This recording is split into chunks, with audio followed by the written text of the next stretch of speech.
Around the world, there are more than 30 million overseas Indians. Overseas Indians include non-resident Indians and persons of Indian origin. Just in the USA, the population of overseas Indians is around 4.5 million, out of which around 3.2 million are PIOS and 1.3 million are NRIs. The numbers are huge, and so is the influence. Today, the overseas Indians who are living in the US are one of the finest examples and great role models, not only for the immigrants around the world, but also for the general US population. And it is all thanks to the productivity, richness, wealth, and success that the overseas Indians have brought by transforming and touching their adopted home, not just economically, but also spiritually. The first question that comes to one's mind is that who is an actual immigrant in the US? How do you really define an immigrant in the USA? Who does the US really belong to? When we talk about the natives in the US, are we talking about the indigenous Americans or someone else? But regardless, as a country, the USA is one of the most interesting experiments that has taken place in the very recent history of our world. Only time will tell if this experiment will fail or succeed, as this experiment is in a very early stage and it is yet to face the test of time. But without an element of doubt, as a country, the USA is one of the most influential countries of our planet. But behind all this, there is another side of the USA, and for some reasons, the mainstream international media does not give enough coverage to this side of theirs. Even after calling itself a superpower of the world for many decades, the US continues to suffer from embarrassing problems like hunger, poverty, and wealth inequality. In 2015, 43.1 million people in the US were in poverty, which even includes 14.5 million children who are under the age of 18.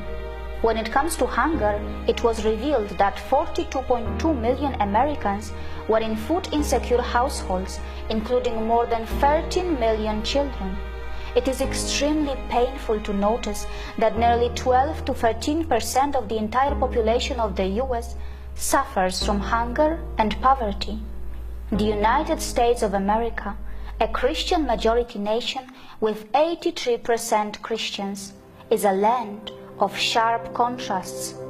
It has the largest GDP in nominal terms, it has the largest external debt, and as a country, it also has the largest percentage of population which lives in prisons.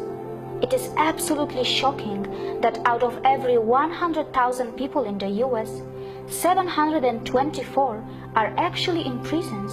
In fact, 25% of the whole world's prison population is from the United States. The story of the US is not complete without mentioning the achievements of NASA and the blockbusters of Hollywood. But on the other hand, there is the thriving porn industry, gun violence, and a very high rape rate. It is extremely surprising that with so much of poverty, hunger, wealth inequality and violence, and with millions of Americans who so desperately need help in their own Christian majority country, USA continues to send the most number of Christian missionaries worldwide, and a lot of them come to India. According to a calculation by CSGC, out of 400,000 Christian missionaries who are sent in a year around the world, 127,000 are just from the US. One may wonder why the Christian missionaries of the USA are so keen to help the rest of the world, especially when their own people are suffering from poverty and hunger. Maybe it's time that they listen to their new president who says, "America first." Perhaps the President of America is not entirely wrong, as the United States faces a huge challenge of providing homes to its 1.6 million homeless people, out of which nearly 58,000 are those who have served in the US Army, and today they are living on the streets. Well, after the economic recession of 2008, it is said that the situation has got even worse. On the other hand, India has a very ambitious plan to provide houses to all its citizens by 2022, a mission which is also known as Housing for All. But only time will tell if India is able to achieve this or not, and hence it will be interesting to observe the developments. There is no doubt that India has its own share of problems as well, especially when the country is trying hard to recover after a brutal British rule that destroyed India's thriving economy. India is taking slow, steady, and solid steps in an environment that we can call extremely democratic. And that is why there is a lot of potential for India and the US to help each other and make many positive links in trade, defense, space, and many other fields. Further, India is extremely important geopolitically, and according to many experts, India has an important role in the new superpower axis that is being formed. In a survey that was conducted by PwC and Indo-American Chamber of Commerce, Indo-US bilateral trade has the potential to touch $500 billion by 2025. Today, overseas Indians who are living in the US are playing a massive role in the US economy. According to Merrill Lynch, there were 200,000 millionaires of Indian origin back in times when the population of overseas Indians was far lesser than what it is today. Considering the little population of the people of Indian origin, that is an extraordinary number. Not just that, there are around 223,000 Indian-owned firms in the US that employ more than 600,000 employees. During the recession in the US, which caused an economic collapse resulting in suicides of more than 10,000 people and making many homeless, Indian companies came to the rescue by employing around 60,000 people. According to a 2014 study, 15% of startups in Silicon Valley were founded by Indians, even though Indians made just 6% of the valley's working population. And what is even more astonishing is that Indians alone founded more startups than the next four combined, which were China, Japan, Britain, and Taiwan. According to Safra Katz, the CEO of the software major Oracle Corporation, 75% of its management is actually from India. And not to forget that Pepsi, Microsoft, MasterCard, Google, Adobe, SanDisk have one thing in common, and that is their CEOs, who have at least finished their graduation from India. Not just that, according to National Foundation for American Policy, India was the leading country of origin for the immigrant founders of billion-dollar companies with 14 entrepreneurs. Well, that is why Indian Americans turned out as the richest ethnic communities in the US with a median income of around $100,000. Socio-economically, Indian Americans lead every other ethnic group in the US. 70% of all Indians have a bachelor's degree or higher, and in comparison, the national average is just 28%, while 49% is the average of all Asian American groups. 40% of all Indians in the United States have a doctorate, master's degree, or other professional degree, which is again 5 times the national average. Not just that, there are thousands of Indian Americans who serve as faculties in the universities across the US. Around 10% of the physicians in the US are of Indian origin. Very interestingly, among 29 million scientists and engineers in the US, almost 1 million are Indian, more than any other country in the world. Actually, even more than the entire Europe. Not just that, nearly 35% or even more hotels in the US are owned by Indians, and the vast majority of them are owned by the Patels of Gujarat. Further, Indian Americans are playing an active role in the politics, media, and entertainment.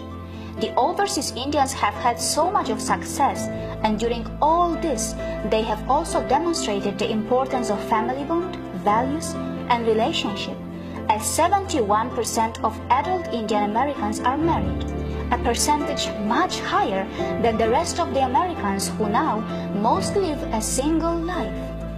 The share of unmarried mothers is just around 2.3% in Indian Americans, while the nation's average is 37%. In a way, Indian Americans have shown that one does not have to be single to earn money or success, because a beautiful family and a beautiful career can go hand in hand, and that is how Indians do it.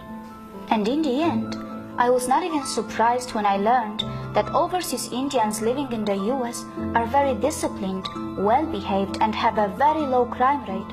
But still, many of them continue to be harassed for their skin color, for their ethnicity, and sadly, many people of Indian origin have lost their lives facing terrible hate crimes that continue to happen in the US.